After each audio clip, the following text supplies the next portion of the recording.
Klarifikasi terbuka yang kurang terbuka dari Coach Stephen. Memasuki pekan kedua di bulan April 2020, sebuah video berjudul Klarifikasi Terbuka Coach Stephen muncul di layar YouTube, di layar laptop saya. Video itu berdurasi 4 menit dan 1 detik. Tayang perdana pada tanggal 12 April 2020, dipublikasikan oleh Vertizon TV, dan sampai tanggal 17 April 2020 pukul 20.20 WIB sudah ditonton 50.130 kali.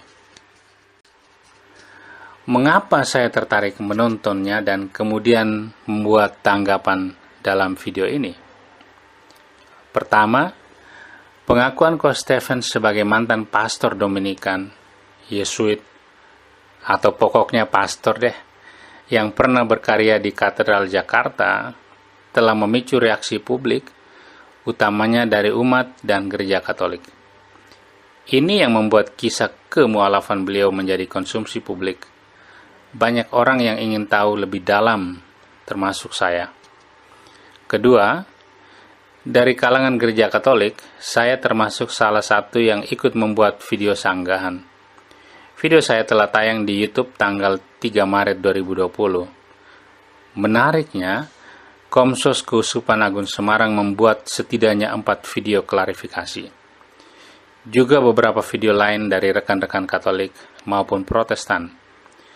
Karena itu, ketika video klarifikasi Coach Stephen ini tampil di YouTube dan direkomendasikan ke saya langsung tertarik. Wah, ini pasti klarifikasi yang sempurna. Apalagi klarifikasi terbuka seperti judul video tersebut. Saya bergumam dalam hati. Maka mulailah saya menonton video tersebut. Video klarifikasi Coach Stephen itu memiliki anatomi sebagai berikut. Detik ke-40 sampai menit ke-1, Coach Stephen menegaskan bahwa telah ada fitnah ke dirinya. Katanya sih sudah lama. Coach Stephen memang tidak menuduh pihak tertentu, tapi menyebut Keuskupan Agung Semarang secara eksplisit. Menit ke-1.02 sampai menit ke-1.11. Coach Stephen secara enteng mengatakan bahwa silakan saja jika ada yang mau memfitnah dirinya. Menit ke-1.11 sampai menit 1.23. Coach Stephen merasa tidak perlu memberikan klarifikasi, karena itu sudah dia lakukan sejak tahun 2006. Menit ke-1.36 sampai menit ke-1.46. Tapi, jika harus menjawab fitnah dari para pihak, maka Coach Stephen meminta para pihak itu untuk datang ke Katedral Jakarta dan mendapatkan apa yang dia sebut sebagai surat denial atau penyangkalan. Menit ke-1.47 sampai menit ke-2.36. Bagi Coach Stephen, banyak video tanggapan terhadap dirinya yang diunggah di YouTube itu sebenarnya hanya mau mencari followers dan uang dari YouTube.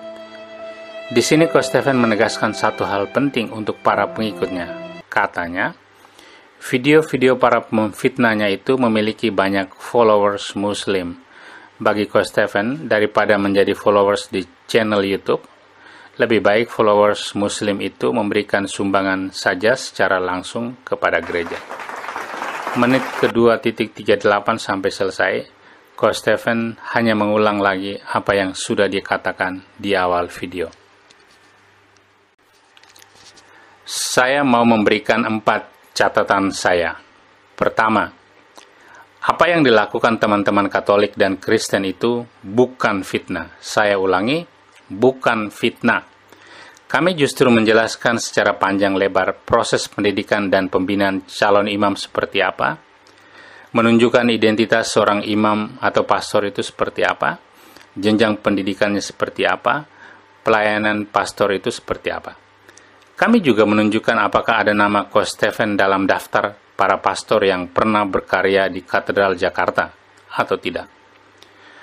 Poin terakhir ini sebenarnya sudah telak menolak pengakuan Coach Stephen Dan teman-teman juga bisa mengecek sendiri di Wikipedia misalnya. Di sana ada daftar nama pastor yang pernah berkarya di Katedral Jakarta dari tahun 1808 sampai sekarang. Saya berikan link Wikipedianya ya, biar ngecek sendiri. Itu artinya informasi yang kami sampaikan itu sudah sangat jelas. Penonton seharusnya bisa menarik kesimpulan sendiri. Apakah informasi yang disampaikan Coach Stephen selama ini benar atau tidak. Jadi, sekali lagi, itu bukan fitnah. Kedua, Gereja Katolik tidak mengenal denial atau pengingkaran terhadap pastornya. Saya ulangi, Gereja Katolik tidak mengenal denial atau pengingkaran terhadap pastornya. Lagi-lagi Coach Stephen salah, atau mungkin tidak paham soal administrasi dan hukuman yang dijatuhkan Gereja Katolik terhadap para pastornya. Dalam Gereja Katolik, seorang imam atau pastor dapat terkena suspensi dan bukan denial. Kanon 1333 dari Kitab Hukum Kanonik menegaskan bahwa Gereja Katolik menjatuhkan suspensi atau penangguhan kepada seorang pastor dan menjatuhkan larangan. Pertama, semua atau beberapa perbuatan kuasa tabisan. Kedua, semua atau beberapa perbuatan kuasa kepemimpinan. Ketiga, pelaksanaan semua atau beberapa hak atau tugas yang terkait pada jabatan. Ketiga, mari kita asumsikan saja surat denial yang dimaksudkan Coach Stephen itu memang surat suspensi. Kalaupun begitu, Gereja Katolik dan Keuskupan Agung Jakarta tidak perlu mengeluarkan atau menerbitkan surat semacam itu. Mengapa? Karena Coach Stephen memang tidak pernah menjadi seorang pastor Katolik, apalagi pastor Katolik yang berkarya di Katedral Jakarta. Keempat, menurut ilmu berpikir kritis dan logika, permintaan Coach Stephen kepada pihak lawan untuk mendapatkan surat denial di Katedral Jakarta itu dinamakan strategi beban pembuktian atau burden of proof. Beban pembuktian itu sekarang dilemparkan Coach Stephen ke pihak lawan. Sayangnya, strategi ini tidak mempan karena seluruh fakta telah dibeberkan secara terang benderang dalam video-video teman-teman. Karena itu, menurut saya, hanya orang yang malas berpikir saja yang menolak informasi yang disajikan teman-teman dalam video-video mereka sebelumnya. Sebagai penutup, terima kasih kepada Coach Stephen dan tim jika memang ikut memberi bantuan kepada Rumah Sakit Katolik di Jawa Tengah seperti yang disebutkan di awal video. Semoga apa yang diberikan oleh tangan kiri tidak diketahui oleh tangan kanan. Dengan begitu, upah Coach Stephen dan teman-teman akan sangat besar di surga. Semoga Tuhan melimpahkan berkat-Nya yang berlimpah kepada hamba-hambanya yang terus berbuat baik kepada semua orang, tidak peduli apa suku dan apa agamanya.